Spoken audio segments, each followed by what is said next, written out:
તો કેમ છો બધા મજામાં ને? તમારા બધાનું સ્ટડી ટેલર ધ હાર્દિકમાં ખૂબ જ સ્વાગત છે. આજે આપણે 6 ડિસેમ્બર 2020ના રોજનું ધ હિન્દુનું ગુજરાતીમાં એનાલિસિસ જોઈશું. So I am the Hardik Parmar and let start our journey towards success. આજનો લેક્ચર ખૂબ જ સુંદર અને ખૂબ જ ઇન્ટરેસ્ટિંગ અને ખૂબ જ રસપ્રદ રહેવાનો છે. તો શું તમે બધા તૈયાર છો ને? તમે બધા ઇન્ટરેસ્ટેડ છો ને? હવે સૌથી પહેલાં વાત કરીએ તો આજે 6 ડિસેમ્બર એટલે કે 6ઠ્ઠી ડિસેમ્બરની તારીખ છે. તો આજે એક રીતે વાત કરીએ તો મહાપરિનિર્વાણ દિવસ છે. મહાપરિનિર્વાણ દિવસ છે. શા માટે?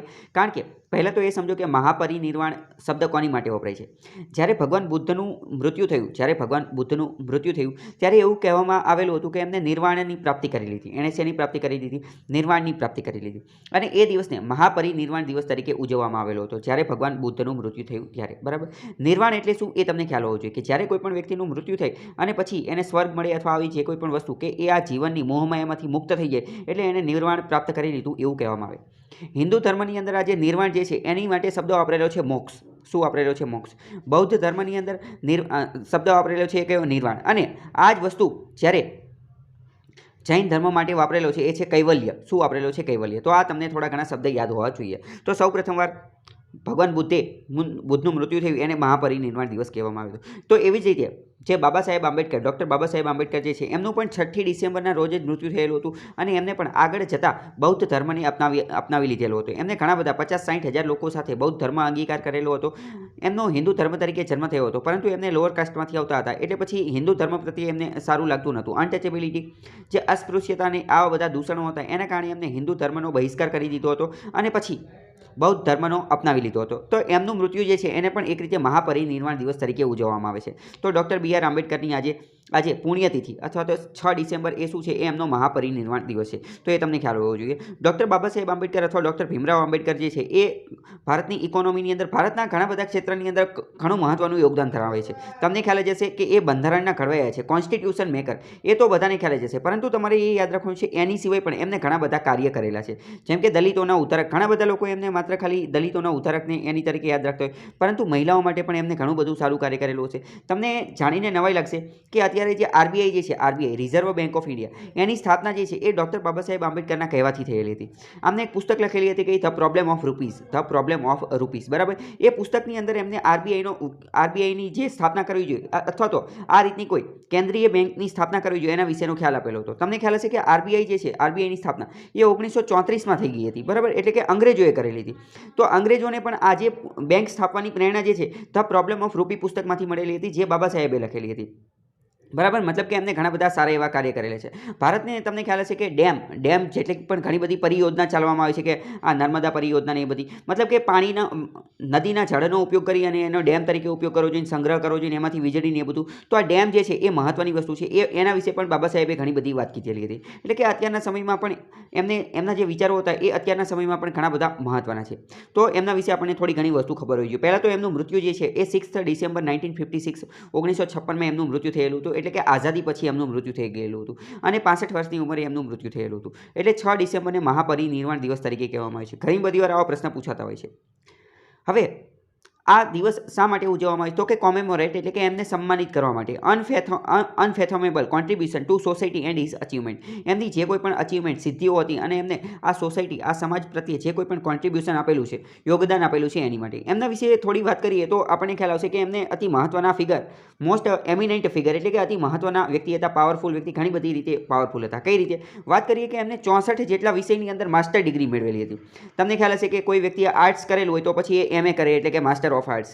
કોઈ વ્યક્તિએ કોમર્સ કરેલું હોય તો એ M.Com કરે એટલે કે માસ્ટર ઓફ કોમર્સ. કોઈ વ્યક્તિએ સાયન્સ કરેલું હોય તો એ BSc કરે એટલે કે માસ્ટર ઓફ સાયન્સ. કોઈ વ્યક્તિએ એન્જિનિયરિંગ કરેલું હોય તો એ ME કરે એટલે કે માસ્ટર ઓફ એન્જિનિયરિંગ. એવી રીતે જે માસ્ટરની ડિગ્રી જે છે, બેચલરની ડિગ્રી પછી જાય કોલેજના 3 વર્ષ પછી, ગ્રેજ્યુએશન પછી 2 વર્ષ જે આવે એ માસ્ટરની ડિગ્રી છે.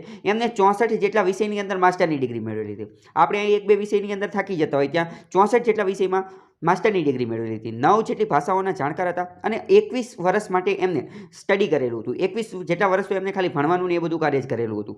બરાબર. અને ઘણા બધા અલગ અલગ દેશની અંદર પણ એમને ભણવાનું ને એ બધું કાર્ય કરેલું હતું. કદાચ જો કોઈ એવા વ્યક્તિનું નામ આવે કે સૌથી વધુ ડિગ્રી કોણે મેળવેલી હશે, સૌથી વધારે ભણવાવાળા વ્યક્તિ કોણ હશે, તો એમાં બાબા સાહેબનું નામ ચોક્કસ આવશે. બીજી વાત કરીએ કે આ જે છે એ Baba Saheb Ambedkar he is the first and only person, એ પહેલા એવા વ્યક્તિ હતા અને એકમાત્ર એવા વ્યક્તિ છે કે જેને doctor of all science London school of ઇકોનોમિક્સની અંદર એમને ભણેલા હતા. તો ઇકોનોમી, અર્થતંત્ર, અર્થશાસ્ત્ર માટેની જે આ શાળા જે છે લંડન સ્કૂલ ઓફ ઇકોનોમિક્સ, એના દ્વારા એમને એક એવોર્ડ આપવામાં આવેલો છે, એક વેલ્યુએબલ, ખૂબ જ પ્રતિષ્ઠિત, ખૂબ જ સન્માનિત ડિગ્રી આપવામાં આવેલી છે કે ડૉક્ટર ઓલ સાયન્સ, એટલે કે બધા જ વિજ્ઞાનની અંદર ડૉક્ટરની પદવી આપવામાં. ડૉક્ટરની પદવી ક્યારે મળે એ તમને ખ્યાલ હોવો જોઈએ કે જ્યારે કોઈ પણ વ્યક્તિ PhD કરે ત્યારે એને ડૉક્ટરની પદવી આપવામાં આવે. અને ડૉક્ટર બાબા સાહેબ આંબેડકર જે કહેવામાં આવે છે એ જે ડૉક્ટર લાગે છે એ કંઈ આ રોગ સરખો કરવાના એના ડૉક્ટર નથી, પરંતુ એ PhD કરેલું છે એટલે ડૉક્ટર છે. તો લંડન સ્કૂલ ઓફ ઇકોનોમિક્સે એમને ડૉક્ટર ઓલ સાયન્સની પણ ડિગ્રી આપેલી છે. ડૉક્ટર ઓલ સાયન્સની ડિગ્રી જે છે એ લંડન સ્કૂલ ઓફ ઇકોનોમિક્સે માત્ર એક જ વ્યક્તિને આપેલી છે. પહેલા વ્યક્તિ અને આખરી વ્યક્તિ, પહેલા અને એકમાત્ર વ્યક્તિ એ બાબા સાહેબ આંબેડકર. એટલે એમનું ઘણું બધું કાર્ય હતું. બીજી વાત કરીએ કે he was the one who proposed division. એમને જો ભારતના ઉદ્ધાર માટે, પ્રપોઝલ માટે ઘણી બધી કાર્ય કરેલા હતા કે મધ્યપ્રદેશના 2 ભાગ પાડી દેવા જોઈએ, મધ્યપ્રદેશ અને બિહાર એમ 2 અલગ અલગ ભાગ પાડી દેવા જોઈએ, જેના કારણે બંને રાજ્યનો વ્યવસ્થિત રીતે ડેવલપમેન્ટ, વિકાસ થઈ શકે, એવી પણ એમને વાત કરેલી હતી. પછી વાત કરીએ કે એમને હિસ્ટોરિક પૂના પેક્ટ 1932માં જે ગાંધીજી સાથેનો પૂના પેક્ટ, પૂના કરાર થયેલો હતો એ પણ એમને સાઇન કરેલો હતો. તો પૂના કરાર શું છે, જેના અંતર્ગત એમને દલિતોના ઘણા બધા અધિકારો, દલિતોને જે ડબલ રાઇટનો અધિકાર મળેલો હતો એને પણ ભારત દેશના અખંડિતતા જાળવવા માટે, ભારત દેશની જે અખંડિતતા હતી એ જાળવી રાખવા માટે દલિતોને જે ડબલ રાઇટનો રિઝર્વેશનનો અધિકાર હતો એ પણ એમને છોડી દીધો હતો. અને 1932ની અંદર ગાંધીજી સાથે આ પૂના કરાર સાઇન કરી લીધેલો હતો. પૂના પેક્ટ શું છે એ તમારે જાણવું હોય તો એના વિશે મેં આ 2 અલગ અલગ વિડીયો બનાવેલા છે. લક્ષ્મીકાંતની બુકની અંદર પણ પૂના પેક્ટ વિશે, પૂના કરાર વિશે આપેલું છે, તો એ વિડીયો પણ મેં બનાવેલો છે. અને પૂના પેક્ટ વિશે અલગ વિડીયો પણ બનાવેલો છે. બંનેની લિંક જે છે એ હું ડિસ્ક્રિપ્શનમાં આપી દઈશ, તમે જોઈ લેજો. પૂના પેક્ટમાંથી પરીક્ષામાં ઘણી બધી વાર પ્રશ્ન પૂછાતા હોય છે. અત્યારે હું તમને એક પ્રશ્ન પૂછીશ, એનો જવાબ તમારે કમેન્ટ બોક્સમાં લખવાનો છે કે પૂના કરાર જે થયો હતો તો એ બાબા સાહેબ અને ડૉક્ટર આંબેડકર વચ્ચે થયેલો હતો. ડૉક્ટર બાબા સાહેબ આંબેડકર અને ગાંધીજી વચ્ચે થયેલો હતો, બાબા સાહેબ અને ગાંધીજી વચ્ચે. પરંતુ હવે ગાંધીજી જે છે એ પૂના કરારને લઈને ખૂબ જ ચિંતિત હતા. ગાંધીજીનું એવું કહેવાનું હતું કે જો બાબા સાહેબ આ પૂના કરાર ઉપર સાઇન નહીં કરે તો હું આમરણાંત ઉપવાસ કરીશ. એમને અન્ન જળનો ત્યાગ કરી દીધો હતો અને આમરણાંત એટલે કે જ્યાં સુધી મરે નહીં ત્યાં સુધી એ ઉપવાસ કરશે, અને એ ઉપવાસ ઉપર બેસી ગયેલા હતા. ગાંધીજીએ અત્યાર સુધી માત્ર 2 જ વાર આમરણાંત ઉપવાસ કરેલા છે, 2 જ વાર, એટલે કે 2 જ વાર અન્ન જળનો ત્યાગ કરી અને જ્યાં સુધી મરે નહીં ત્યાં સુધી ઉપવાસ કરવાનું કીધેલું છે. એક તો આ પૂના કરારની અંદર, અને બીજી વાર હતું પૂના કરારમાં, બીજી વાર કર્યું હતું. એની પહેલી વાર ક્યારે કર્યું હતું? અહમદાબાદ મિલ સ્ટ્રાઇક, અમદાવાદની અંદર જે મજૂર લોકોની મિલ માલિકના મજૂરોની જે હડતાલ હતી, મિલ સ્ટ્રાઇક, એની અંદર એમને આમરણાંત ઉપવાસ કરેલા હતા. એ પહેલી વાર. અને બીજી વાર અહીંયા 1930ની અંદર આ જે પૂના કરાર થયેલો હતો. બરાબર. તો ગાંધીજી વિશે પણ થોડો ખ્યાલ હોવો જોઈએ. તો ગાંધીજી આ સમયે જે છે એ જેલમાં હતા, જ્યારે એમને ઉપવાસ કરતા હતા, બરાબર, ત્યારે જેલમાં હતા. તો ગાંધીજીની વતી એક બીજા વ્યક્તિએ આ પૂના કરાર હતો એની ઉપર સાઇન કરેલી હતી. તો ગાંધીજીની બદલે કયા વ્યક્તિએ આ કરાર ઉપર સાઇન કરેલી હતી એ તમારે કમેન્ટ બોક્સની અંદર લખીને કહેવાનું હતું. બાબા સાહેબ તરફથી તો બાબા સાહેબે જ સહી કરેલી હતી, પરંતુ ગાંધીજીએ સહી નથી કરેલી. કેમ? કારણ કે ત્યારે એઓ જેલમાં હતા એટલે. તો એ તમારે કમેન્ટમાં લખવાનું છે. બીજી વાત કરીએ કે the credit of giving a place, Ashok ચક્ર, આપણા જે રાષ્ટ્રધ્વજની અંદર, ઇન્ડિયન ટ્રાઇકલર, ભારતના રાષ્ટ્રધ્વજની અંદર અશોક ચક્ર જે છે એ રાખવાનું જે સિદ્ધાંત જે છે એ પણ એમને બાબા સાહેબે કીધેલું હતું કે આને અહીંયા રાખી દો. પછી ડૉક્ટર બાબા સાહેબ આંબેડકર, વાત કરીએ કે આખા વિશ્વની અંદર જો કોઈ વ્યક્તિના સૌથી વધુ પુતળા હોય, પુતળા એટલે કે સ્ટેચ્યુ હોય તો એ બાબા સાહેબના છે. પછી વાત કરીએ કે he is the only Indian. London મ્યુઝિયમની અંદર, લંડનનું જે મ્યુઝિયમ, સંગ્રહાલય જે છે, ત્યાં ડૉક્ટર બાબા સાહેબ આંબેડકર એકમાત્ર એવા વ્યક્તિ છે કે જેમનું સ્ટેચ્યુ, જેમનું પુતળું જે છે એ કાર્લ માર્ક્સના પુતળાની હારે ઊભેલું છે. બરાબર. કાર્લ માર્ક્સની બાજુમાં એનું પુતળું મૂકેલું છે. કાર્લ માર્ક્સ તમને ખ્યાલ હશે કે એક અતિ મહત્વના લીડર હતા, મહત્વના કમ્યુનિસ્ટ વિચારધારાના જનક હતા. કમ્યુનિસ્ટ વિચારધારા, સોશિયલિસ્ટ વિચારધારા, એ બધાનું સમર્થન, એ બધાનું જે વિચારધારાનો પાયો નાખનાર વ્યક્તિ તે કાર્લ માર્ક્સ હતા. રશિયા અને ચાઇના, આ બધા દેશો જે છે એ કાર્લ માર્ક્સની વિચારધારા ઉપર જ બનેલા છે. આખા દેશ આની ઉપર ચાલે છે, કાર્લ માર્ક્સ. બરાબર. અને કાર્લ માર્ક્સે ઘણી બધી વાર એવું કીધેલું છે કે એ બાબા સાહેબને પણ ફોલો કરતા હતા. બરાબર. તો બંનેના પુતળા એક સાથે મૂકેલા છે લંડન મ્યુઝિયમની અંદર. એકમાત્ર ભારતીય વ્યક્તિ એવો છે કે જે કાર્લ માર્ક્સની બાજુમાં ઊભો હોય, એ કોણ છે? એ ડૉક્ટર બાબા સાહેબ આંબેડકર છે. બીજી વાત કરીએ 1990ની અંદર આંબેડકરને, 1990ની અંદર બાબા સાહેબ આંબેડકરને મૃત્યુ પર્યત એટલે કે મૃત્યુ બાદ પોસ્ટ હ્યુમસલી ભારત રત્ન એવોર્ડ, ભારતનો સર્વોચ્ચ એવોર્ડ પણ આપવામાં આવેલો હતો. તો આ બધી વસ્તુ તમને ખ્યાલ હોવી જોઈએ. તો હવે જો અત્યારે આજે 6 ડિસેમ્બર છે તો વડાપ્રધાન નરેન્દ્ર મોદી પણ ટ્રિબ્યુટ એટલે કે આ સદભાવના આપવા માટે પહોંચી ગયા છે બાબા સાહેબ આંબેડકરની ડેથ એનિવર્સરી મૃત્યુ જયંતિ જે છે ત્યાં એમને સદભાવના આવી રીતે એને ટ્રિબ્યુટ આપવા માટે અંજલિ આપવા માટે પહોંચી ગયા છે. ટ્રિબ્યુટ એટલે શું થાય? અંજલિ અથવા શ્રદ્ધાંજલિ આપવા પહોંચી ગયા છે. બરાબર. હવે જો અહીંયા એક મહત્વની વસ્તુ, તો બાબા સાહેબનો આજે દિવસ છે તો આપણે એમનો એક અતિ મહત્વનો કોટ જે છે એ યાદ રાખીશું. કોટ એટલે કે સુવિચાર. એ તમને ઘણી બધી જગ્યાએ મેન્સમાં ઘણો કામ આવશે. શું? બાબા સાહેબે એવું કીધેલું હતું કે I measure the progress of community by the degree of progress which women have achieved. એટલે કે કોઈ પણ સમાજની, કોઈ પણ કમ્યુનિટીની પ્રોગ્રેસ, એની જે વિકાસ, એનો કોઈ પણ કમ્યુનિટીનો વિકાસ જે છે એ કઈ રીતે ખ્યાલ આવે છે? કોઈ પણ કમ્યુનિટીની પ્રોગ્રેસ ત્યારે જ ખ્યાલ આવે છે કે એ સમાજની અંદર મહિલાઓએ કેટલી વસ્તુ, કેટલી સિદ્ધિઓ મેળવેલી છે. જો કોઈ પણ સમાજની અંદર મહિલાઓની સ્થિતિ સારી હશે, જો કોઈ પણ સમાજની અંદર મહિલાઓની સ્થિતિ દયનીય હશે, ખરાબ હશે, તો એ સમાજ પણ ખરાબ હશે. પરંતુ જો કોઈ સમાજની અંદર મહિલાઓની પરિસ્થિતિ સારી હશે, ઉચ્ચ લેવલની હશે, પ્રોફેશનલ હશે, તો એ સમાજ સારો હશે. એટલે એમને એવું કીધું હતું કે કોઈ પણ સમાજની પ્રોગ્રેસ ક્યાંથી નક્કી થઈ છે? મહિલાઓની પ્રોગ્રેસથી નક્કી થઈ છે. તો મેન્સમાં તમે આના વિશે લખી શકો છો. આ કોટ જે છે એ લખી શકો છો. હવે બીજો મહત્વનો આજનો આર્ટિકલ જોઈએ તો આજનો આર્ટિકલ શું છે એની પહેલાં વાત કરીએ. પહેલો આર્ટિકલ વાત કરીએ તો surgeries as part of Ayurveda. તમને ખ્યાલ હશે કે આયુર્વેદ, આજે આપણે દવા કરાવવા જઈએ, બરાબર, તો દવાની અંદર આપણે જ્યારે દવા લેવા જઈએ તો ડૉક્ટરના ઘણા બધા અલગ અલગ પ્રકાર આવે. કયા કયા પ્રકાર આવે? અથવા તો જે ડૉક્ટર આ દવા આપવાની હોય એ બધાના પણ અલગ અલગ પ્રકાર આવે. જેમ કે હોમિયોપેથી, બરાબર, હોમિયોપેથી. પછી વાત કરીએ આયુર્વેદ, પછી વાત કરીએ એલોપેથી. અત્યારના જે મોડર્ન ડૉક્ટર જે છે, મોડર્ન ડૉક્ટર જે લેટેસ્ટ લેવલના, જે આ સર્જરીને એ બધું કરતા હોય, એ બધા જે છે એને કહેવાય એલોપેથી ડૉક્ટર. શું કહેવાય? એલોપેથી. હોમિયોપેથી અને આયુર્વેદ, આ અલગ અલગ પ્રકારના ડૉક્ટર હોય. બે ત્રણના નામ આપ્યા, આની પછી પણ ઘણા બધા આવતા હોય છે. તો અત્યારે સરકારે એવી ગાઈડલાઈન જાહેર કરેલી છે અને એવું કીધું છે કે આયુર્વેદની અંદર જે ભણેલા લોકો હશે એ પણ સર્જરી કરી શકશે, એ પણ ઓપરેશન કરી શકશે. હવે જો અહીંયા સમજો કે જો કોઈ પણ વ્યક્તિ એલોપેથીના ડૉક્ટર બનવું હોય તો એ કઈ ડિગ્રી મેળવે? MBBSની ડિગ્રી મેળવે. બરાબર. પછી જો કોઈ વ્યક્તિ હોમિયોપેથીના ડૉક્ટર બને તો એ BHMSની ડિગ્રી મેળવે. કે BHMS. જો કોઈ વ્યક્તિ આયુર્વેદના ડૉક્ટર બને તો એ BAMSની ડિગ્રી મેળવે. બરાબર, BAMS. તો આ પણ થોડો ઘણો તમને અંદાજ હોવો જોઈએ. આ બધી બેચલર એટલે કે ગ્રેજ્યુએશનની ડિગ્રી છે, જે ધોરણ 12 પછી કરવામાં આવે. ધોરણ 12 પછી 3-4 વર્ષની ડિગ્રી આવે. બરાબર. MBBSની તો 5 વર્ષની આવે છે. તો આ તમને ખ્યાલ હોવો જોઈએ. તો સરકાર દ્વારા હવે નોટિફિકેશન જાહેર કરી અને કીધેલું છે કે compulsory surgical procedure for PG students of આયુર્વેદના જે પોસ્ટ ગ્રેજ્યુએટના સ્ટુડન્ટ જે છે, એટલે કે ગ્રેજ્યુએશન પછી જે 2 વર્ષનું માસ્ટર ડિગ્રીને એ બધું કરવામાં આવે, પોસ્ટ ગ્રેજ્યુએશન, એને હવે કમ્પલસરી, ફરજિયાત સર્જરી માટેની, ઓપરેશન માટેની પ્રોસિજર, પ્રક્રિયા જે છે એ કરવી જોઈશે, એ કરવી જ પડશે, એવું એમને કીધેલું છે. હવે જો અત્યારે વાત કરીએ તો આયુર્વેદની અંદર સર્જરી એટલે કે ઓપરેશન માટે 2 અલગ અલગ બ્રાન્ચ છે. કયા કયા 2 બ્રાન્ચ છે? એ મોસ્ટ આઈએમપી તમને પ્રશ્ન ખબર હોવી જોઈએ. પહેલી જે છે એ તો શલ્યતંત્ર. તમને ડાયરેક્ટ પ્રશ્ન પૂછે છે કે શલ્યતંત્ર શું છે? તો આયુર્વેદની અંદર જે સર્જરી કરવાની આવે એને કહેવાય શલ્યતંત્ર. અને બીજું જે આવે એને કહેવાય સાકલ્યતંત્ર. બરાબર, શાલાક્યતંત્ર. એક તો શલ્યતંત્ર અને એક તો શાલાક્યતંત્ર. અને એવું પણ માનવામાં આવે છે કે જો વિશ્વની અંદર સૌ પ્રથમ કોઈ વ્યક્તિએ આ સર્જરી કરેલી હોય તો એણે આ ફેસ સર્જરી, મોઢાની સર્જરી કરેલી હતી, નાક રિપેર કરેલું હતું, એ કોણે કરેલું હતું? ચરકે કરેલું હતું. ચરક અને સુશ્રુતે. ચરક અને સુશ્રુત ભારતના 2 મહાન ડૉક્ટર હતા, એવું પણ કહી શકાય. ચરકે ચરક સંહિતા અને સુશ્રુત સંહિતાનો ગ્રંથ લખેલો હતો. બરાબર. તો આ પણ તમને થોડો ઘણો અંદાજ હોવો જોઈએ. તો શલ્યતંત્ર અને શાલાક્યતંત્ર એની અંદર સર્જરીની વાત કરવામાં આવેલી છે.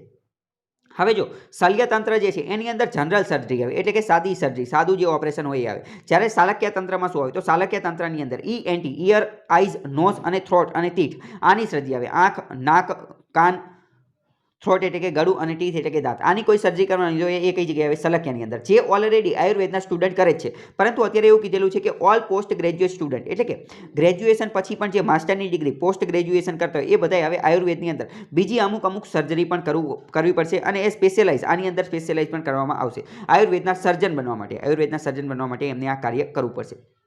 બીજી વાત કરીએ તો અત્યારે સરકારે નોટિફિકેશન જાહેર કર્યું એની પહેલાં પોસ્ટ ગ્રેજ્યુએશન સ્ટુડન્ટે કયા કયા પ્રકારની સર્જરી કરવાની જરૂર પડતી હતી એની આપણે વાત કરીએ. તો 2016ના રેગ્યુલેશન, 2016ની અંદર જે નોટિફિકેશન અથવા જે નિયંત્રણ હતું એ પ્રમાણે જોઈએ તો શલ્યતંત્ર અને સાકલ્યતંત્ર અને પ્રસૂતિ એવં સ્ત્રી રોગ એટલે કે ઓબ્સ્ટેટ્રિક્સ એન્ડ ગાયનેકોલોજિસ્ટ, આ 3 અલગ અલગ પ્રકારની વસ્તુની અંદર એમને સર્જિકલ ઇન્ટરવેન્શન કરવાની જરૂર હતી. એટલે કે આયુર્વેદના સર્જન બનવું હોય તો એમને ઓલરેડી 3 અલગ અલગ પ્રકારની સર્જરી કરવી પડતી હતી. એક તો આ શલ્યતંત્ર એટલે કે જનરલ સર્જરી, સાકલ્યતંત્ર એટલે કે આંખ, કાન, નાક, ગળું, દાંત એ બધાની, અને પ્રસૂતિ એવં સ્ત્રી રોગ એટલે કે જે પ્રેગ્નન્ટ મહિલા હોય એની જે પ્રસૂતિ કરાવવાની હોય એની ગાયનેકોલોજિસ્ટની એ સર્જરી આ બધી ઓલરેડી કરવી જ પડતી હતી. પરંતુ અત્યારે નવી ગાઈડલાઈન આવેલી છે જેમાં બીજી પણ અમુક સર્જરી કીધી છે, એ કરવાનું કીધેલું છે કે બીજી પણ અમુક કરી શકશે.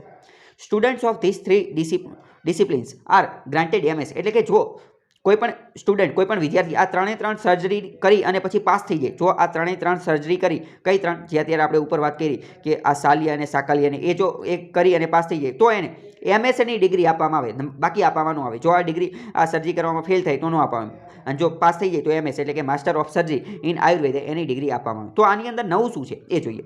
તો નવું શું છે, તો નવા નોટિફિકેશનની અંદર 58 જેટલી નવી સર્જરીની પ્રોસિજર જે છે એ પણ આપવામાં આવી છે કે પોસ્ટ ગ્રેજ્યુએશન સ્ટુડન્ટ જે છે એને હવે 58 જેટલી બીજી જે સર્જરી જે છે એની માટે પણ ટ્રેનિંગ આપવામાં આવશે, અને એને આની માટેની સ્કિલ જે છે આ 58 જેટલી નવી સર્જરી જે છે એની માટેની સ્કિલ, એની માટેની જે આવડત જે છે એ ઇન્ડિપેન્ડન્ટલી અલગ રીતે એને મેળવવી પડશે. ગમે ત્યાંથી 58 સર્જરી કરતાં પણ શીખી જવું પડશે, એટલે કે કોલેજમાં જ શીખવાડવામાં આવશે.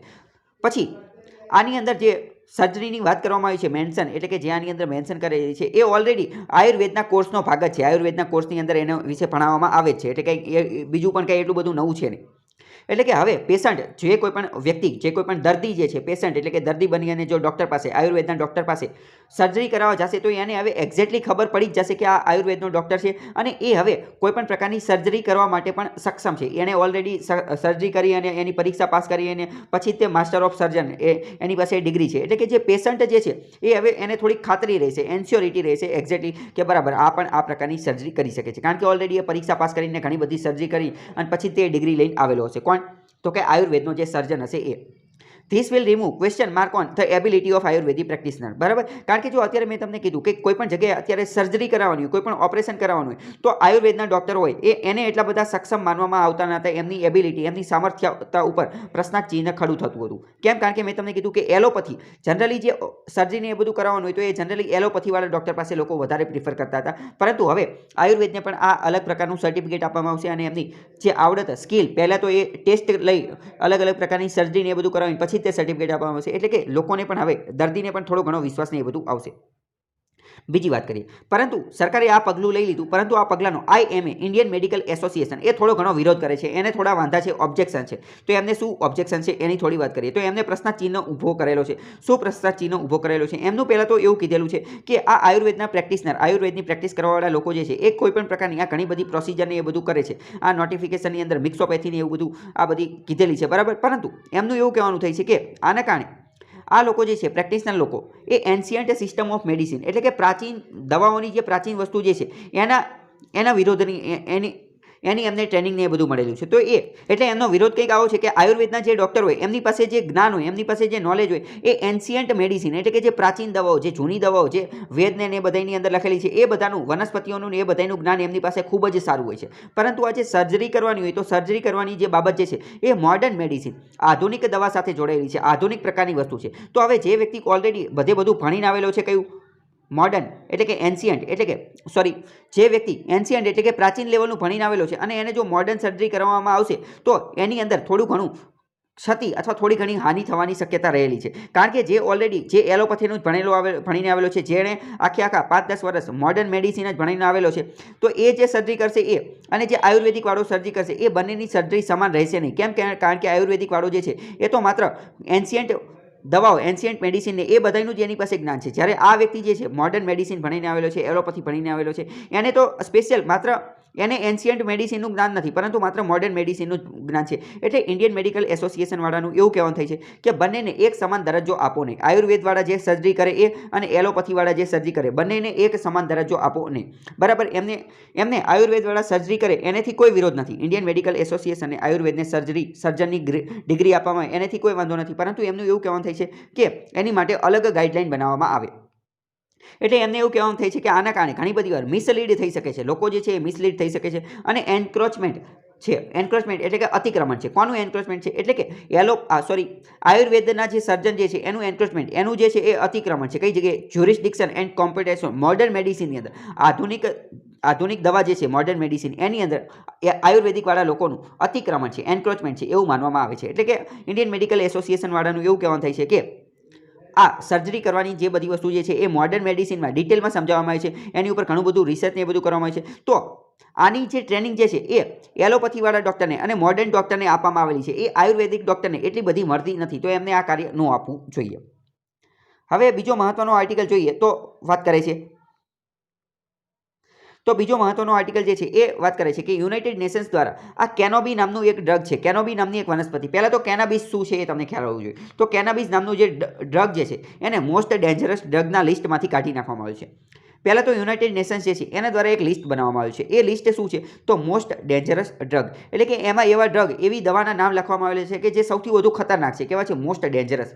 તો આ જે લિસ્ટ જે છે આ લિસ્ટની અંદર કેનાબિસનું નામ પણ હતું. તો હવે એ કેનાબિસને એમાંથી કાઢી નાખવામાં આવેલું છે. તો એ આખો મુદ્દો એટલે ચર્ચામાં છે. આ કાર્ય કોણે કરેલું છે? તો યુનાઇટેડ નેશન્સ, સંયુક્ત રાષ્ટ્રની અંદર એક સંસ્થા છે કે CND. CND એટલે કે commission on narcotics drug, commission on narcotics drug. તો એની અંદર આ નક્કી કરવામાં આવેલું છે કે હવે આપણે આ કેનોબિસને આમાંથી કાઢી નાખવું છે. તો એની માટે વોટ કરવામાં આવેલું અને હવે એના આ જે કેનોબિસ છે એ અત્યારે કઈ જગ્યાએ હતું? તો CND એટલે કે કમિશન ઓન નાર્કોટિક્સ ડ્રગ એના શિડ્યુલ 4 ની અંદર હતું. શિડ્યુલ 4 ની અંદર એમાંથી હવે કાઢી નાખવામાં આવશે.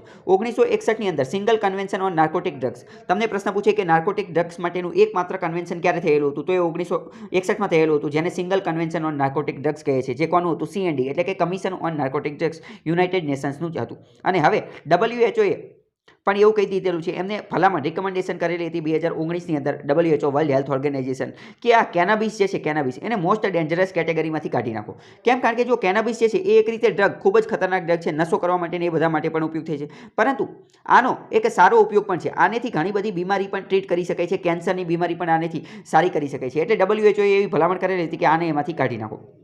તો હવે આનો ફોર અને અગેન્સ્ટ, આની માટેની સારી બાબતો, પ્રો એન્ડ કોન્સ, ફાયદા અને નુકસાન જોઈએ. કોના? કેનોબિસના. અને કયા કયા દેશે શું કીધું એની વાત કરીએ. કયા દેશે આનું સમર્થન કર્યું અને કયા દેશે અપોઝ કર્યું એ જોઈએ. તો પહેલાં તો ભારત, US એટલે કે અમેરિકા અને યુરોપના ઘણા બધા દેશોએ આ નિર્ણય જે છે એનું સમર્થન કર્યું. એની તરફમાં વોટ આપ્યો કે બરાબર, સાચી વાત છે, આ જે કેનોબિસ જે છે એને મોસ્ટ ડેન્જરસ ડ્રગમાંથી કાઢી નાખવું જોઈએ. ભારતે એનું સમર્થન કર્યું, અમેરિકાએ સમર્થન કર્યું અને યુરોપના દેશોએ સમર્થન કર્યું. જ્યારે ચાઇના, પાકિસ્તાન અને રશિયા એણે અગેન્સ્ટ, એની વિરુદ્ધમાં કર્યું. એના વિરુદ્ધમાં કર્યું કે ના ના, આને આ મોસ્ટ ડેન્જરસ ડ્રગમાંથી કાઢી નાખવું જોઈએ નહીં, એને એમાં ને એમાં રાખવું જોઈએ. યુક્રેન જે છે, યુક્રેને મત આપ્યો નહીં. બરાબર. કેનાબિસ એ એક રીતનો પ્લાન્ટ, એ એક રીતનો છોડ છે. WHOના મત પ્રમાણે શું છે? તો કે કેનાબિસ એક રીતની જીનેરિક ટર્મ, એટલે કે જનીન સાથે જોડાયેલી એક ટર્મ છે કે જે અમુક પ્રકારના સેવરલ સાયકો એક્ટિવ પ્રિપેરેશન દ્વારા ધ પ્લાન્ટ કેનાબિસ સેટિવા એ બનાવવામાં આવે છે. એટલે કે સાયકો એક્ટિવ પ્રિપેરેશનના આધારે બનાવવામાં આવે છે. The major psychoactive constituent in cannabis. કેનાબિસની અંદર સૌથી મહત્વનું સાયકો એક્ટિવ કોન્સ્ટિટ્યુન્ટ શું છે? તો એ છે ડેલ્ટા 9 THC. THC એટલે કે કેનોબિનોલ. બરાબર. કેનોબિનોલ, આનું ઓઇલ પણ આવે છે, કેનોબિનોલનું ઓઇલ પણ આવે છે. તો એ તમને ખ્યાલ હોવો જોઈએ. ડેલ્ટા 9 ટેટ્રાહાઇડ્રોકેનોબિનોલ એ એનું મહત્વની વસ્તુ છે. કોની અંદર? તો કેનાબિસના છોડની અંદર જે આવે. તો મેક્સિકન નામ. હવે જો મેક્સિકોની અંદર ડ્રગ્સ ને એ બધું વધારે વેચાતું હોય છે. તમને કદાચ પાબ્લો ઇસ્કોબારનું નામ સાંભળેલું હશે. તો પાબ્લો ઇસ્કોબાર ઉપર સિરીઝ પણ બનેલી છે. પાબ્લો ઇસ્કોબાર ડ્રગનો ખૂબ મોટો ડીલર હતો. એ મેક્સિકોની અંદર ડ્રગ ને એ બધું વેચવાનું કામ કરતો હતો. મેક્સિકોથી અમેરિકા ને યુરોપને ઘણી બધી જગ્યાએ આ બધું કાર્ય વેચવાનું કાર્ય કરતો હતો. કોણ? પાબ્લો ઇસ્કોબાર. તો મેક્સિકોની અંદર એક છોડ થાય છે કે મારીજાઉન જે છે એ પણ એક રીતનું ડ્રગ જ છે. આ ડ્રગ જે છે એ કેનોબિસમાંથી જ બનાવવામાં આવે છે. કોની અંદરથી? કેનાબિસમાંથી જ બનાવવામાં આવે છે. આ એક રીતનો પ્લાન્ટ છોડ છે જે ઘણા બધા દેશોની અંદર નશો કરવા માટેની એ બધામાં વપરાય છે. હવે આપણે વાત કરીએ કે આનું રેગ્યુલેશન, નિયંત્રણ કઈ રીતે થાય છે? તો CND એટલે કે કમિશન ઓન નાર્કોટિક્સ ડ્રગ. તો વિયેના બેઝડ, વિયેનાની અંદર એક આ CND આવેલું છે, એટલે કે કમિશન ઓન નાર્કોટિક્સ ડ્રગ્સ. એની સ્થાપના 1946માં થયેલી હતી. યુનાઇટેડ નેશન, સંયુક્ત રાષ્ટ્રની એક એજન્સી છે જેને નક્કી કરવામાં આવેલું હતું કે કંટ્રોલ કરશે, નિયંત્રણ કરશે આ બધા કે વિશ્વની અંદર જે ખતરનાક ડ્રગ જે છે એને આ લિસ્ટની અંદર મૂકવાનું એ બધું કાર્ય કરશે. કેનાબિસ અત્યારે કઈ જગ્યાએ હતું? તો કે શિડ્યુલ 4 ની અંદર હતું. કોનું શિડ્યુલ 4? તો કે મોસ્ટ ડેન્જરસ કેટેગરીના ડ્રગ 1961ના single convention on narcotics drug, અને એની અંદર એ મોસ્ટ ડેન્જરસ કેટેગરીમાં હતું. પરંતુ હવે એમાંથી કાઢી લેવામાં આવેલું છે. તો લો અરાઉન્ડ કેનાબિસ ઇન ઇન્ડિયા. ભારતની અંદર વાત કરીએ કે કેનાબિસના નિયમો એ કોણ નક્કી કરે છે? તો narcotics drugs and psychotropic substances act 1985નો એક્ટ જે છે એના આધારે નક્કી કરવામાં આવે છે. 1985નો કયો એક્ટ છે? Narcotics drug and psychotropic substances act. હવે વાત કરીએ કે કેનાબિસની ઇન્ડસ્ટ્રી, એના ઉદ્યોગની વાત કરીએ તો એનો ઉદ્યોગની કેટલી કિંમત છે એની બધી વાત કરીએ તો કેનાબિસનું હવે યુનાઇટેડ નેશન્સની એજન્સી એક રીક્લાસિફિકેશન કરેલું છે. એટલે હવે એના ઉદ્યોગની અંદર પણ ઘણો વધારો ને એ બધું જોવા મળશે. ઘણા બધા દેશ પણ હવે એનો ઉપયોગ કરી શકશે અને એનો ઉદ્યોગ તરીકે પણ ઉપયોગ કરી શકાશે.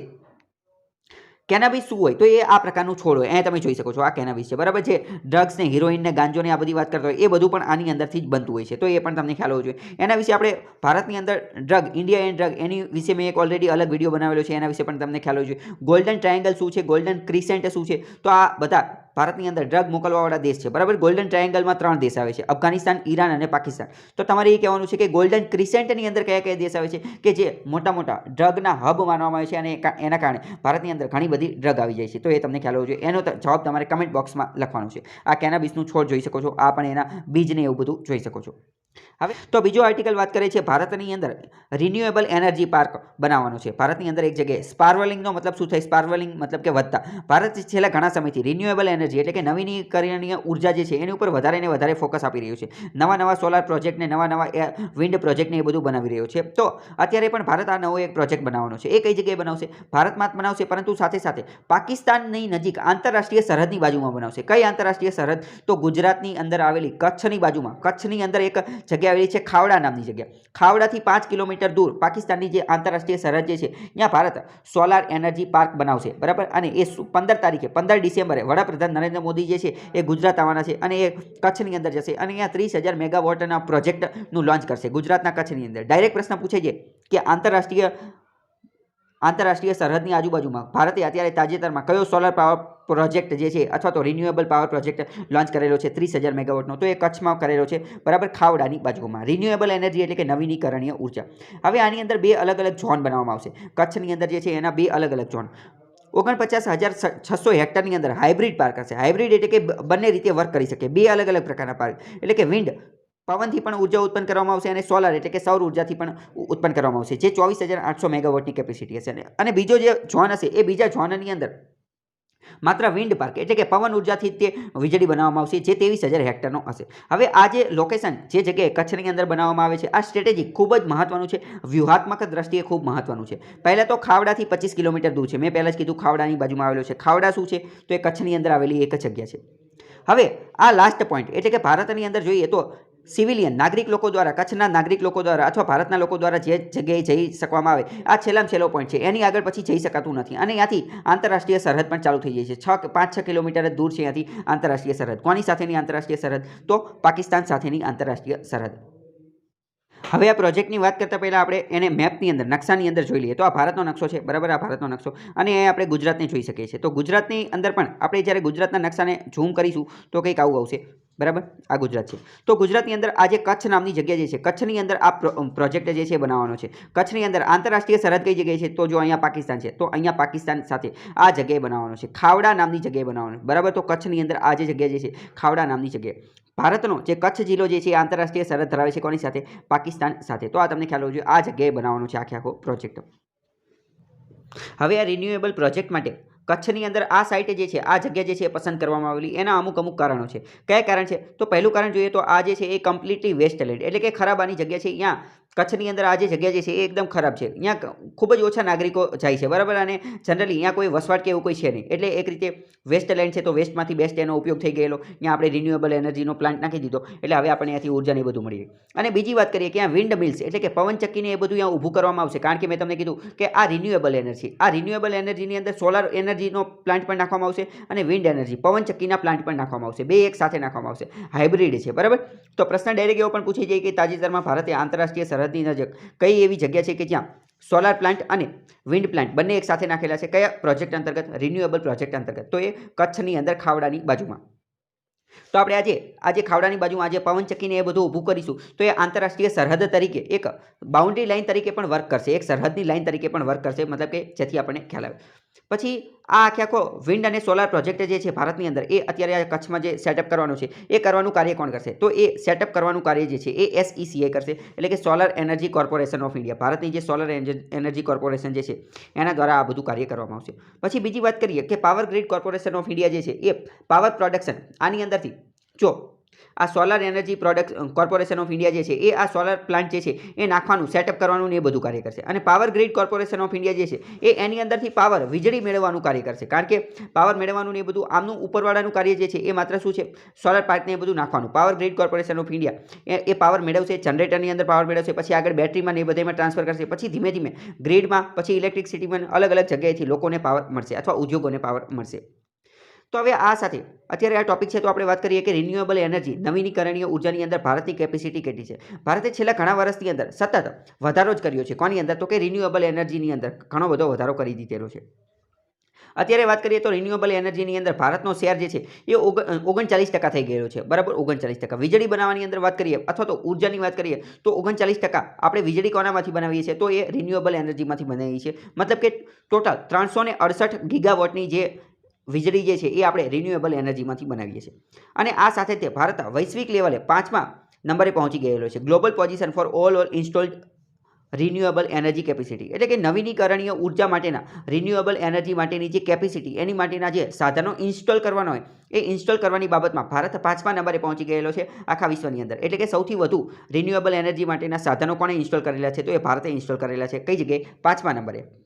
બીજી વાત કરીએ રિન્યુએબલ એનર્જી ઇન્સ્ટોલ કેપેસિટી ભારતની જે છે એ છેલ્લા 5 વર્ષની અંદર 226% વધી ગયેલી છે. તો જે એક ખૂબ સારી વસ્તુ કહેવાય કે 226%નો આપણે વધારો. આર્ટિકલ જોઈએ તો ટેકનોલોજી બાબતે વાત કરે છે ક્વોન્ટમ સુપ્રીમસી. સુપ્રીમસીનો મતલબ શું થાય? સુપ્રીમસીનો મતલબ થાય સર્વોચ્ચતા.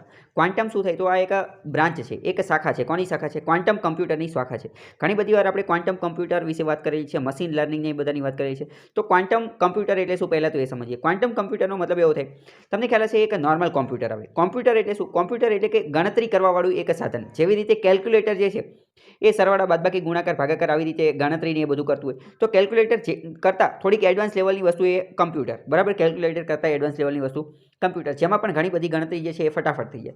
કોમ્પ્યુટર કરતાં વધારે આગળ લેટેસ્ટ લેવલની વસ્તુ આવે એ કઈ આવે? Super computer. સુપર કમ્પ્યુટરનો મતલબ શું આવે? મતલબ કે બધી ગણતરી કોમ્પ્યુટર કરતાં પણ વધારે ફાસ્ટ, વધારે ઝડપથી, યુનિક, એક સેકન્ડોની અંદર કરી નાખે. એને શું કહે? Super computer. પરંતુ હવે આપણે ઘણા બધા આગળ આવી ગયા છીએ. સુપર કોમ્પ્યુટર કરતાં પણ આગળની વસ્તુ જે આવે એ કઈ છે? એ છે ક્વોન્ટમ કમ્પ્યુટર. ક્વોન્ટમ કમ્પ્યુટરનો મતલબ શું થાય કે સુપર કમ્પ્યુટર કરતાં પણ વધારે ઝડપથી સેકન્ડની અંદર, સેકન્ડના ઘણા બધા ભાગની અંદર, સેકન્ડના 10મા ભાગની અંદર, 5મા ભાગની અંદર ઘણી બધી ગણતરી કરી નાખે તો એને ક્વોન્ટમ કહેવામાં આવે. તો ચાઇના દ્વારા અત્યારે એવો ક્લેમ, એવો દાવો કરવામાં આવેલો છે કે એણે ક્વોન્ટમ કમ્પ્યુટર બનાવી દીધું છે અને ક્વોન્ટમ કમ્પ્યુટરની દુનિયાની અંદર સુપ્રીમસી, સર્વોચ્ચતા હાસિલ કરી દીધેલી છે.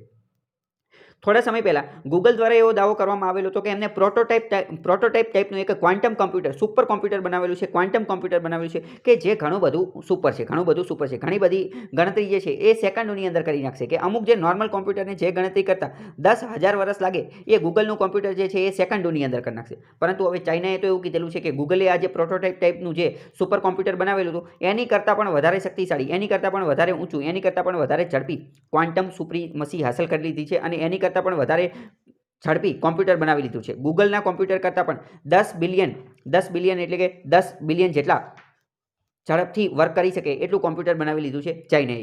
એવો એમને દાવો કરેલો છે. ગૂગલે ગયા વર્ષે શું કીધેલું હતું કે એમને એક એવું કોમ્પ્યુટર બનાવેલું છે કે જે નોર્મલ કોમ્પ્યુટર 200 સેકન્ડ લાગે, જે નોર્મલ કોમ્પ્યુટરને 10,000 વર્ષ લાગે જે કોઈ પણ ગણતરી કરતા એ ગણતરી જે છે એ ગૂગલનું કોમ્પ્યુટર 200 સેકન્ડમાં કરી નાખે. અને હવે ચાઇના એવું કહે છે કે એમને એની કરતાં પણ વધારે ઝડપી કોમ્પ્યુટર બનાવી દીધું છે. ક્વોન્ટમ સુપ્રીમસી એમને હાસિલ કરી લીધેલી છે. મહત્વની વસ્તુ શું થઈ કે ક્વોન્ટમ શબ્દ જે છે એ કોણે આપેલો હતો? તો 2012ની અંદર જ્હોન પ્રિસ્કિલ નામનો એક વ્યક્તિ હતો. કોણ? જ્હોન પ્રિસ્કિલ નામનો એક વ્યક્તિ હતો, પ્રોફેસર હતો થિયોરોટિકલી ફિઝિક્સનો. થિયોરોટિકલ ફિઝિક્સ એટલે ભૌતિક વિજ્ઞાન. એનો એક પ્રોફેસર હતો. કઈ જગ્યાએ? કેલિફોર્નિયા ઇન્સ્ટિટ્યૂટ ઓફ ટેકનોલોજી, અમેરિકાના કેલિફોર્નિયા રાજ્યની અંદર પ્રોફેસર હતો. એણે આ શબ્દ આપેલો હતો. ડાયરેક્ટ પ્રશ્ન પૂછાઈ જાય કે ક્વોન્ટમ શબ્દ કોણે આપેલો? તો કે જ્હોન પ્રિસ્કિલે આપેલો હતો. અને એના દ્વારા શું કીધેલું હતું? એને ડિસ્ક્રાઇબ, વર્ણન કરેલું હતું the point where quantum computers can do things that classical computers can not. એટલે કે જે જગ્યાએ ક્લાસિકલ કમ્પ્યુટર, પરંપરાગત કમ્પ્યુટર થાકી જાય છે અથવા એ જે જગ્યાએ વર્ક નથી કરી શકતા છે, એમનો અંત આવી જાય છે, ત્યાંથી એક નવું કોમ્પ્યુટર શરૂ થાય છે. એનું નામ છે આ ક્વોન્ટમ કમ્પ્યુટર. એટલે કે જ્યાં से तुम सोचना बंद करते हो वहाँ से हम सोचना शुरू करते हैं. તો એવી કંઈક વસ્તુ છે. ક્લાસિકલ કમ્પ્યુટર જ્યાં પૂરા થઈ જાય ત્યાં કોની વસ્તુ ચાલુ થાય? ક્વોન્ટમ કમ્પ્યુટર ત્યાંથી શરૂ થાય છે. પછી વાત કરીએ તો આના વિશે superposition and entanglement are what give quantum computers the ability to process. આની અંતર્ગત ક્વોન્ટમ કમ્પ્યુટરને એવી એબિલિટી, એવું સામર્થ્ય મળેલું છે કે ફટાફટ એની પ્રોસેસર ખૂબ જ ઝડપથી વર્ક કરી શકે. હવે આપણે વાત કરીએ કે આ બંને વચ્ચે તફાવત શું છે? ક્વોન્ટમ કમ્પ્યુટર અને નોર્મલ કમ્પ્યુટર, સ્ટાન્ડર્ડ કમ્પ્યુટર વચ્ચે તફાવત શું છે? પહેલાં તો વાત કરીએ ક્લાસિકલ કમ્પ્યુટર જે છે એ ગણતરી કરવા માટે બાયનરી સિસ્ટમનો ઉપયોગ કરે છે. બાયનરી સિસ્ટમની અંદર બે અલગ અલગ વસ્તુ હોય, 0 અને 1. શું આવે? 0 અને 1, જેને બાયનરી રિપ્રેઝન્ટેશન કરવામાં આવે એના આધારે આ બધી વસ્તુ કરે છે. બાયનરી લેંગ્વેજ કહેવાય. 0નો ઉપયોગ કરે, 1 અને 0નો ઉપયોગ કરે, 2 ડિજિટ આવે. તો આવા ઘણા બધા પ્રશ્ન પૂછાતા હોય છે.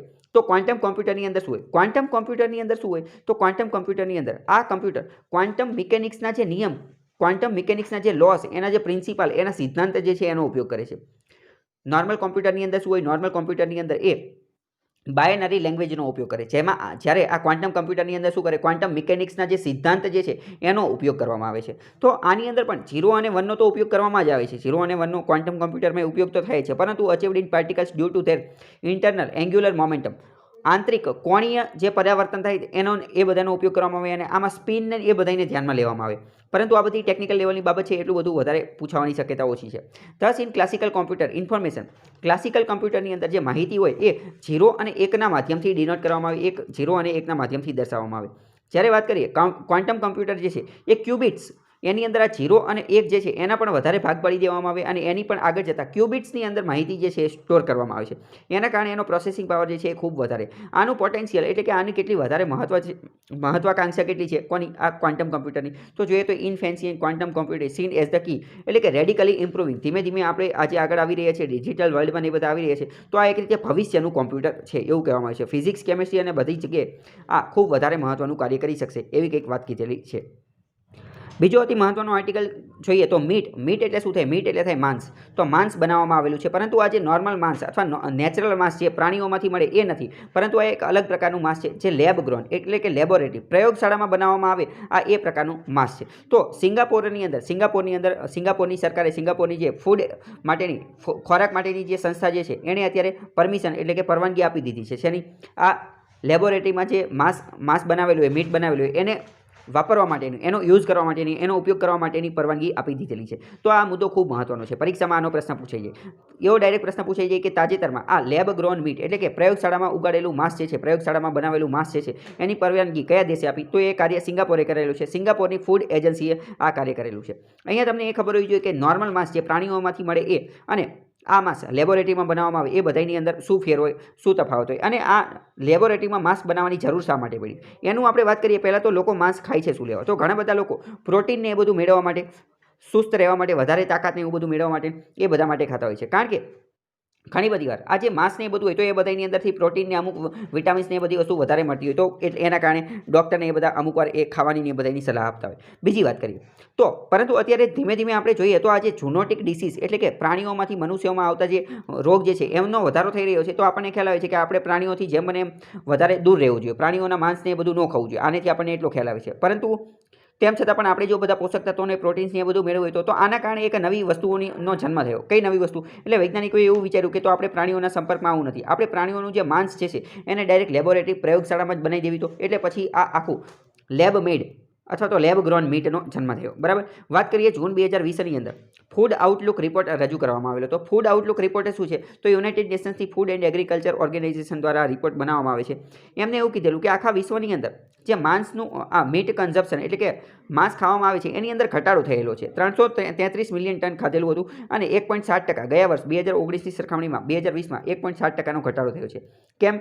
કારણ કે કોવિડની મહામારીને એ બધું આવી ગયું. તો કોવિડ પણ એક ઝૂનોટિક ડિસીઝ છે. આની સિવાય પણ બર્ડ ફ્લૂ ને, સ્વાઇન ફ્લૂ ને ઘણા બધા રોગને એ બધું આવતા હોય છે. એટલે લોકો હવે ડરે છે કે આ માંસને એવું બધું ન ખાવું જોઈએ. તો આની ઇન્ડસ્ટ્રી, આના ઉદ્યોગો ઉપર પણ એક વસ્તુ જોવા મળે છે, એની માઠી અસર જોવા મળે છે. એટલે વૈજ્ઞાનિકોએ એને બધાએ વિચાર્યું કે આપણે પ્રયોગશાળામાં ત્યાં માંસ બનાવી દેવી. તો પ્રયોગશાળાનું માંસ કેવું હોય, અહીંયા તમે ફોટો જોઈ શકો છો. આવી રીતે લેબોરેટરીની અંદર તે એને બનાવી શકાય છે. બરાબર. અહીંયા પણ તમે એનો ફોટો જોઈ શકો છો. હવે આની અંદર વાત કરીએ તો disruption has been caused mainly કોવિડ-19 એ બધાના કારણે આ ડિસરપ્શન એ બધું જોવા મળે છે. ઝૂનોટિક ડિસીઝ એટલે તમને ખ્યાલ હોવો જોઈએ પ્રાણીમાંથી મનુષ્યમાં જે રોગ આવે છે. આફ્રિકન સ્વાઇન ફીવર અને હાઈલી પેથોજેનિક એવિયન ઇન્ફ્લુએન્ઝા નામનો પણ એક રોગ છે જેને બર્ડ ફ્લૂ પણ કહેવામાં આવે છે, પક્ષીઓમાંથી આવે છે. બરાબર. તો એ રોગને આ બધા ઝૂનોટિક ડિસીઝ છે એ ખ્યાલ હોવો જોઈએ. એવિયન ઇન્ફ્લુએન્ઝા ઉપર મેં ઓલરેડી આ એક વિડીયો બનાવેલો છે, ઘણા સમય પહેલાં બનાવેલો હતો. એવિયન ઇન્ફ્લુએન્ઝા થવા પાછળ કયો વાયરસ જવાબદાર છે, તો H5N1. બરાબર. આ એક મેં વિડીયો બનાવેલો હતો, આની લિંક હું ડિસ્ક્રિપ્શનમાં આપી દઈશ, એ તમે જોઈ લેજો. બીજી આગળ વાત કરીએ કે this provides N opportunity to the alternative meet industry. તો આ વધારાનું લેબોરેટરીની અંદર પ્રયોગશાળાની અંદર માંસ બનાવવાની જરૂર શા માટે પડી? કારણ કે આ વધતા જતા જે ઝૂનોટિક ડિસીઝ જે છે એના કારણે લોકોને ખબર પડી ગઈ કે હવે આ માંસ ખવાય નહીં, એના કારણે આપણે કંઈક બીજું ગોતવું પડશે. એટલે વૈજ્ઞાનિકોએ નક્કી કર્યું કે આપણે આ માંસ જે છે એ નથી ખાવું અને આપણે ડાયરેક્ટ તે પ્રયોગશાળાની અંદર બનાવી નાખવી. તો હાવ ઇઝ લેબ ગ્રોન માંસ એટલે કે પ્રયોગશાળામાં બનાવેલું માંસ અને કલ્ચર જે પરંપરાગત રીતનું માંસ જે છે એ પ્લાન્ટ અથવા એની અંદરથી મળે, એ બંનેની વચ્ચે શું તફાવત છે એ આપણે સમજવાની કોશિશ કરીએ. જો એ પહેલાં તમે સમજો, માંસ જે છે મીટ એના ઘણા બધા અલગ અલગ પ્રકાર આવે છે. એક તો એનિમલ મીટ હોય. એનિમલ મીટ એ ડાયરેક્ટ પ્રાણીઓનો શિકાર કરીને પ્રાણીઓને મારીને જે લેવામાં આવે એને એનિમલ મીટ કહેવાય. એની જેવું તે પ્લાન્ટ મીટ પણ હોય છે. પ્લાન્ટ મીટ એટલે કે વેજીટેરિયન મીટ, જે છોડની અંદરથી મળે એવું મીટ પણ હોય છે. કદાચ કોઈ વેજીટેરિયન લોકો હોય અને એને માંસ ખાવું હોય તો એ પ્લાન્ટ બેઝડ મીટ જે છે એ ખાઈ શકે છે. તો એ ખ્યાલ હોવો જોઈએ. અને અત્યારે જે છે એ તો ત્રીજું અલગ જ નવા પ્રકારનું મીટ છે જેની ઉપર હજી રિસર્ચ ને એ બધું ચાલે છે અને સિંગાપોરે એની પરવાનગી આપી દીધેલી. એ કયું? એ લેબ ગ્રોન મીટ એટલે કે લેબ પ્રયોગશાળામાં ઉગાડવામાં આવેલું મીટ. બીજું જે છે આ પ્લાન્ટના જે સોર્સિસ, પ્લાન્ટના ઉદ્ભવ સ્થાન હોય એની અંદરથી બનાવવામાં આવે છે. ખાસ કરીને પી પ્રોટીન, વટાણા જેવા છોડ હોય અથવા તો સોય જેવા છોડ હોય એની અંદરથી પ્રોટીનને એક્સટ્રેક્ટ કરવામાં આવે છે અને એની અંદરથી આ માંસ બનાવવામાં આવે છે. કયું? તો કે પ્લાન્ટવાળું જે છે. અને લેબોરેટરીમાં જે બનાવવામાં આવે એમાં શું કરવામાં આવે તો કે વટાણાના બધા છોડ, પ્લાન્ટને બધા હોય એની અંદરથી પ્રોટીનને બધું એક્સટ્રેક્ટ કરવામાં આવે અને એને આર્ટિફિશિયલ રીતે લેબોરેટરીની અંદર એના જે સેલ, એના જે કોષ હોય એને ગ્રોન એટલે કે એને ઉગાડવામાં આવે. ડાયરેક્ટ વટાણામાંથી એ બધાથી પ્રોટીનને બધું કાઢી લેવામાં આવે અને લેબોરેટરીની અંદર એમના કોષનો વિકાસ કરવામાં આવે અને એને ઉગાડવામાં આવે. પછી બને શું? પછી બની જાય ડાયરેક્ટ તે લેબ ગ્રોન મીટ. બંનેના ઉદ્દેશ્ય જે છે એ સેમ જ છે. બંનેના ઉદ્દેશ્ય શું છે તો કે ટ્રેડિશનલ મીટ, પરંપરાગત માંસ પ્રોડક્ટ જે છે એનું મુખ્ય ઉદ્દેશ્ય શું છે કે લોકોને થ્રેટ, આના કારણે જો લેબોરેટરીમાં બનેલું માંસ લોકો ખાશે તો ઝૂનોટિક ડિસીઝ એટલે કે આ જે પ્રાણીઓમાંથી મનુષ્યમાં આવતા જે રોગ જે છે એનો ખતરો ને એ બધું ઘટી જશે. પર્યાવરણ પર ઉપર પણ માઠી અસર ને એ બધું પડશે નહીં. તો અહીંયા એ બધું તમને ખ્યાલ હોવો જોઈએ. બીજી વાત કરીએ in terms of cellular structure. બંનેના કોષની જે રચના, કોષના સ્ટ્રક્ચરની વાત કરીએ તો બંનેની અંદર એ સેમ જ હશે. બરાબર? બંનેની અંદર સેમ હશે. તો જો આ બધું આપણે જાણવું શા માટે છે? કારણ કે પરીક્ષામાં ડાયરેક્ટ પ્રશ્ન પૂછાઈ જાય કે લેબ ગ્રોન મીટ અને ટ્રેડિશનલ મીટ અથવા તો કલ્ચરલ મીટ જે છે એ બંનેની અંદર જે સેલ્યુલર સ્ટ્રક્ચર એટલે કે કોષની જે સંરચના જે છે એ ફરી જાય છે. એ બંનેની અંદર તફાવત થઈ જાય છે. તો વાત થઈ જાય ખોટી. કેમ? કારણ કે બંનેની અંદર સેલ્યુલર સ્ટ્રક્ચર જે છે એ એક સરખું જ રહે છે. જો અહીંયા કહે છે સેલ્યુલર સ્ટ્રક્ચર સેમ, એ બંને સેમ જ હશે.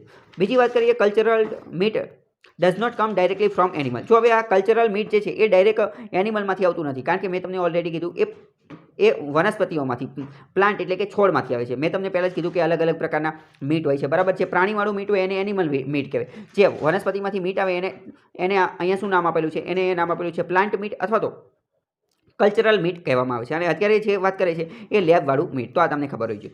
હવે આ જે લેબવાળું મીટ જે છે એ એક રીતે સુરક્ષિત છે. શા માટે? કારણ કે આની અંદર રિસ્ક ઓફ કન્ટામિનેશનનો મતલબ શું થાય? પ્રદૂષિત થવાની અથવા એની અંદર કોઈ બીજા વાયરસ, બીજા બેક્ટેરિયા, પેથોજન્સ એટલે બીજા કોઈ સૂક્ષ્મજીવો કે જે એને પ્રદૂષિત કરી શકે એવી કોઈ રહેવાની નથી. એવો કોઈ ખતરો, એવો કોઈ ભય રહેવાનો નથી. સાલ્મોનેલા, ઇકોલાઈ આવા કોઈ બેક્ટેરિયા કે એવું કંઈ એની અંદર રહેવાનું નથી. પછી મીટ પેકિંગની એ બધાનું પણ જાળવણી રાખવામાં આવે કારણ કે લેબોરેટરીમાં એ બધામાં બનશે છે. બીજી વાત કરીએ કે આની અંદર એન્ટીબાયોટિકની એ બધાની કોઈની જરૂર પડશે નહીં. એનિમલની એ બધાની અંદર જરૂર પડે જેની આમાં જરૂર પડશે નહીં.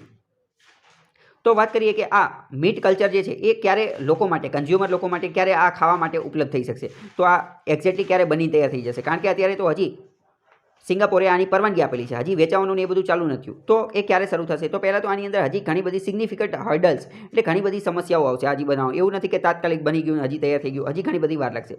પહેલાં તો એ વાત કરવું પડશે કે આ એફોર્ડેબિલિટી કેટલી છે?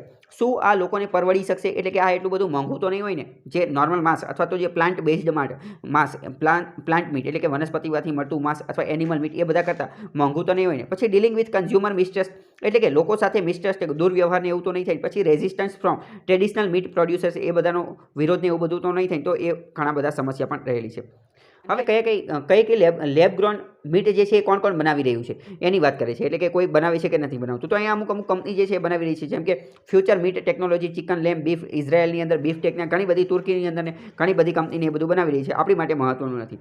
ભારતની અંદર પણ દિલ્હી બેસ્ડ ક્લિયર મીટ જે છે એ પણ કલ્ચર્ડ ચિકન જે છે એ બનાવી રહી છે. બરાબર? જો અહીંયા કલ્ચર્ડ ચિકન છે. કલ્ચર ચિકન એટલે મેં તમને પહેલાં કીધું કલ્ચર ચિકન એટલે શું? પ્લાન્ટ બેઝડ મીટ જે વનસ્પતિમાંથી બનાવવામાં આવેલું હોય એ. તમારે કન્ફ્યુઝ થવાનું નથી. ત્રણ અલગ અલગ પ્રકારના માંસની વાત કરવામાં. એક તો એનિમલ મીટ. એનિમલ મીટ કોની માટે છે? જે નોન વેજીટેરિયન હોય એની માટે. પછી કલ્ચર મીટ કોની માટે છે? જે વનસ્પતિમાંથી બનાવવામાં આવે, પ્લાન્ટમાંથી બનાવવામાં આવે એની માટે. પ્લાન્ટમાંથી કઈ રીતે બનાવવામાં? તો વટાણા જેવા અલગ અલગ છોડ હોય એની અંદરથી જે પ્રોટીનને બધું લઈ લેવામાં આવે અને એના સેલ, એના કોષનો વિકાસ પ્રયોગશાળામાં કરવામાં. અને બીજું ત્રીજા નંબરનું જે છે એ લેબ ગ્રોન મીટ. તો આ તમને ખ્યાલ હોવો જોઈએ. બીજો મહત્વનો આર્ટિકલ જોઈએ તો વાત કરે છે can Betwa interlinking project. Can અને બેતવા આ બે અલગ અલગ નદી છે. બંને નદી મધ્યપ્રદેશની અંદર જોવા મળે છે. તો એના જે એ બંનેને ઇન્ટરલિંક કરવાની છે, બંનેને ભેગી કરવાની છે, એ બધું રહે. તો એક્સપર્ટ તજજ્ઞ લેવલની એક કમિટી હતી, એણે ભારતના પર્યાવરણ મિનિસ્ટ્રીને જાહેરાત કરી કે આનું જે છે આ બધા ડેમ જે છે એને ઇન્ટરલિંક કરી દેવા જોઈએ. Lower part of or dam જે છે એ કેન બેતવા રિવર ઇન્ટરલિંકનો જે એક ભાગ છે. ભારતની અંદર સૌથી પહેલી કોઈ બે નદીઓને ઇન્ટરલિંક કરવાની હોય તો એ કઈ છે? એ કેન અને બેતવા છે. હવે સૌથી પહેલાં તો આપણે આ કેન અને બેતવા રિવર એની જે નદી જે છે એને નકશાની અંદર જોવાની કોશિશ કરીએ તો આ ભારતનો નકશો છે. ભારતમાં બરોબર વચ્ચે જોઈએ તો મધ્યપ્રદેશ રાજ્ય છે. મધ્યપ્રદેશની ગુજરાત સાથે પણ સરહદ ટચ થાય છે. બરાબર, તો અહીંયા બંને નદી આપેલી છે. જો આ જે છે આ બેતવા રિવર છે, બેતવા મોટી રિવર છે. બરાબર, અને આ કેન રિવર છે. તો બેતીનું વધારાનું પાણી જે છે એ બેતવામાં ટ્રાન્સફર કરવામાં આવશે. કેન નદી જે છે, કેન નદી એ મધ્યપ્રદેશની અંદર છે, જ્યારે બેતવા નદી જે છે એ ઉત્તર પ્રદેશની અંદર છે. બરાબર, એટલે કે કેન નદી મધ્યપ્રદેશની, એનું વધારાનું પાણી બેતવા નદી ઉત્તર પ્રદેશની, એની અંદર ટ્રાન્સફર કરવામાં આવશે. એટલે કે ઇન્ટરસ્ટેટ એક રાજ્યમાંથી બીજા રાજ્યમાં પણ આ બધી વસ્તુ જે છે એ ટ્રાન્સફર કરવામાં આવશે. આનો બીજો ઉદ્દેશ્ય એવો પણ છે કે યુપીની અંદર ઇરિગેશન સિંચાઈની સુવિધા પૂરી પાડવાની, જેના કારણે ડ્રોટ દુષ્કાળને એ બધું ન આવે. બુંદેલખંડવાળા વિસ્તારની અંદર ઘણી બધી વાર, બુંદેલખંડવાળો વિસ્તાર જે છે ત્યાં ઘણી બધી વાર આ ડ્રોટ એટલે કે દુષ્કાળને એ બધું આવતું હોય તો એને અટકાવવાની એ બધી સમસ્યા પણ એનાથી પણ સમાધાન થઈ શકે એવી કોશિશ કરવામાં આવી છે. કેન અને બેતવા નદી વિશે થોડી વાત કરીએ તો કેન અને બેતવા એ બંને જે છે એ મધ્યપ્રદેશની અંદર એનો ઉદ્ભવ થાય છે. બંનેનો ઉદ્ભવ સ્થાન કયા છે? મધ્યપ્રદેશની અંદર. અને બંને ટ્રિબ્યુટરી સહાયક નદીઓ છે. કોની? યમુના નદીની સહાયક નદી છે. યમુનાનું ઉદ્ભવ સ્થાન ક્યાં થાય છે? તો એ યમનોત્રી નામના ગ્લેશિયરમાં થાય છે. યમનોત્રી ગ્લેશિયરમાં. ગંગાનું ઉદ્ભવ સ્થાન કયું છે? તો એ ગંગોત્રી ગ્લેશિયરની અંદર. બરાબર, બંને ઉત્તરાખંડમાં આવેલા છે. ઉત્તરાખંડ ભારતનું એક રાજ્ય છે. બીજી વાત કરીએ કેન મીટ્સ યમુના. કેન જે છે એ યમુના નદીને ક્યાં મળે છે? તો કે બાંડા ડિસ્ટ્રિક્ટની અંદર, ઉત્તર પ્રદેશના બાંડા નામની જિલ્લો જે છે ત્યાં મળે છે. અને બેતવા જે છે એ હમીરપુર ડિસ્ટ્રિક્ટ, ઉત્તર પ્રદેશના હમીરપુર ડિસ્ટ્રિક્ટની અંદર મળે છે. બરાબર, રાજઘાટ, પારીચા અને મટાલિયા ડેમને આ બધા બેતવા નદી ઉપર અમુક ડેમ પણ આવેલા છે કે રાજઘાટ, પછી પારીચા અને મટાલિયા ડેમ એ એની ઉપર આવેલા છે. પછી કેન નદી જે છે એ પન્ના ટાઈગર રિઝર્વની અંદરથી પણ વહે છે. બરાબર, પન્ના ટાઈગર રિઝર્વ ભારતમાં 50 કરતાં પણ વધારે ટાઈગર રિઝર્વ છે. એની ઉપર ઘણા બધા અલગ વિડીયો બનાવેલા છે, એ પણ તમે જોઈ લેજો. તો કેન નદી ક્યાંથી? પન્ના ટાઈગર રિઝર્વમાંથી પણ નીકળે છે. આ રિવર ઇન્ટરલિંકિંગના ફાયદા કયા છે? તો કે ઘણા બધા લોકોને પાણીની સુવિધા મળી રહેશે. ફૂડ સિક્યુરિટી, ખાદ્ય સુરક્ષાને એ બધું મળી રહેશે. કારણ કે જે લોકોને સિંચાઈ, ખેતી કરવામાં એ બધામાં પણ સારું રહેશે. પ્રોપર યુટિલાઇઝેશન, પાણીનો વ્યવસ્થિત ઉપયોગ થઈ શકશે. એગ્રીકલ્ચરને બૂસ્ટ થઈ શકશે. ડિઝાસ્ટર મિટિગેશનને, ટ્રાન્સપોર્ટેશનને આ બધા માટે ખૂબ સારી વસ્તુ રહેશે. બીજો મહત્વનો આર્ટિકલ જોઈએ તો નેવી ડે વિશે વાત કરવામાં આવી છે. 4 ડિસેમ્બર જે છે એને આપણે નેવી ડે તરીકે ઉજવીએ છીએ. તો આ તમને ખાસ ખબર હોવી જોઈએ. નેવી ડે એટલે કે 4 ડિસેમ્બર. આને તમે એવી રીતે યાદ રાખી શકો, નેવીમાં 1, 2, 3 અને 4. ઇંગ્લિશમાં નેવી લખીએ તો 4 આંકડા છે, એટલે એને નેવી ડે કયો તો કે 4 ડિસેમ્બર. અને એરફોર્સમાં કેટલે? એરફોર્સમાં 8 આંકડા હોય. બરાબર, આ 3 અને આ 5, 8 આંકડા. તો એ ક્યારે ઉજવવામાં આવે છે? એ ઉજવવામાં આવે છે 8 ઓક્ટોબર. 8 ઓક્ટોબર. નેવી ડે વિશે થોડી વાત કરીએ તો 4 ડિસેમ્બરે ઉજવવામાં આવે છે. આજે 6 છે, 2 દિવસ પહેલાં ઉજવી નાખ્યો. તો શા માટે ઉજવવામાં આવે છે નેવી? તો એની વાત કરીએ તો ઓપરેશન ટ્રાઇડન્ટ આપણે કરેલું હતું. ઓપરેશન ટ્રાઇડન્ટ 1971માં ભારત અને પાકિસ્તાનનું યુદ્ધ થયેલું હતું. એ સમય દરમિયાન આપણે ઓપરેશન ટ્રાઇડન્ટ કરેલું હતું, જેમાં ઇન્ડિયન નેવીએ પાકિસ્તાનના જે વેસલ એટલે શું? વેસલનો મતલબ થાય જે પાણીમાં તરતા જે જહાજ હોય, પાણીમાં યુદ્ધ જહાજ હોય, એને વેસલ કહેવામાં આવે. તો કરાચી હાર્બર ઉપર, પાકિસ્તાનનું કરાચી બંદર છે, કરાચી બંદર ઉપર ભારતની નેવીએ, ઇન્ડિયન નેવીએ પાકિસ્તાનની નેવીના ઘણા બધા જહાજોને ડેસ્ટ્રોય કરી નાખેલા હતા, ડેમેજ કરેલા હતા, ઘણું બધું નુકસાન પહોંચાડેલું હતું. એના કારણે એને નામ આપેલું હતું ઓપરેશન ટ્રાઇડન્ટ. એટલે કે આપણે નેવીનું એક વિકરાળ સ્વરૂપ જોયેલું હતું. પાકિસ્તાને ભારતની નેવીનું જોરદાર સ્વરૂપ જોયું હતું અને આપણે પાકિસ્તાનની નેવીને ધૂળ ચાટતી કરી દીધેલી હતી. કઈ તારીખે? 4 ડિસેમ્બરે. એટલે આપણે 4 ડિસેમ્બરે ઉજવીએ છીએ. શું? તો કે 4 ડિસેમ્બરે ઓપરેશન ટ્રાઇડન્ટ થયેલું હતું, એટલે આપણે નેવી દિવસ ત્યારે ઉજવીએ છીએ. બરાબર, ત્યારે આપણે કરાચી બંદર જે છે પાકિસ્તાનનું, એને ડેસ્ટ્રોય કરી દીધેલું હતું. ત્યાં ઘણા બધા વેસલ એટલે કે યુદ્ધ જહાજને એ બધાનું ડેસ્ટ્રોય કરી નાખેલું હતું. તો બીજી વાત કરીએ કે આપણે આ એરફોર્સ ડે ક્યારે ઉજવીએ છીએ? તો એ 8 ઓક્ટોબરે ઉજવીએ છીએ. 8 ઓક્ટોબરે શા માટે ઉજવીએ છીએ? તો એની પાછળનું કારણ એવું છે કે ભારતની પ્રથમ એરફોર્સ જે છે, Indian air force was officially established.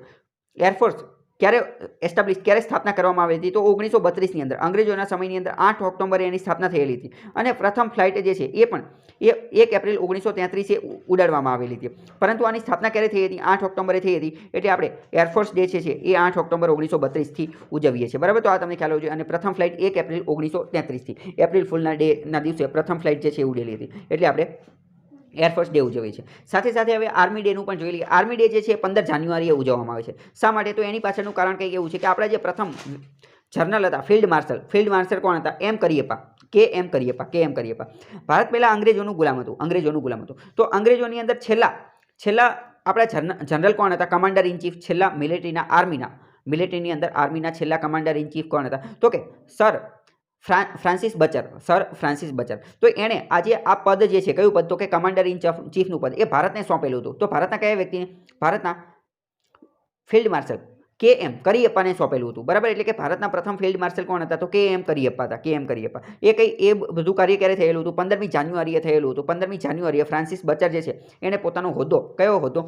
તો કે કમાન્ડર ઇન ચીફનો હોદ્દો જે છે એ ફ્રાન્સિસ બુચરે ભારતના વ્યક્તિ KM કરિયપ્પાને સોંપેલો હતો. એટલે આપણે 15 જાન્યુઆરીના રોજ આ આર્મી ડે જે છે એને ઉજવીએ છીએ. તો એ તમને ખ્યાલ હોવો જોઈએ. ત્રણેય દિવસ વિશે તમને ખ્યાલ હોવો જોઈએ. આર્મી ડે તો 15 જાન્યુઆરી, નેવી ડે તો 4 ડિસેમ્બર અને એરફોર્સ ડે તો 8 ઓક્ટોબર. તો આ તમને ખ્યાલ હોવો જોઈએ.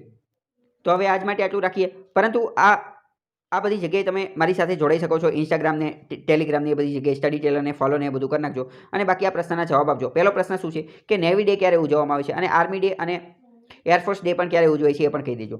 લેબ પ્રયોગશાળામાં જે માંસ બનાવવામાં આવે એને તાજેતરમાં એક સરકારે અપ્રૂવ કરેલું છે. તો એ કયા રાજ્યની વાત કરે છે? કેન અને બેતવા રિવર ઇન્ટરલિંકિંગ પ્રોજેક્ટ જે છે તો એની અંદર કઈ નદીનું પાણી કઈ નદીમાં ટ્રાન્સફર કરવામાં આવે છે એ તમારે કહેવાનું છે.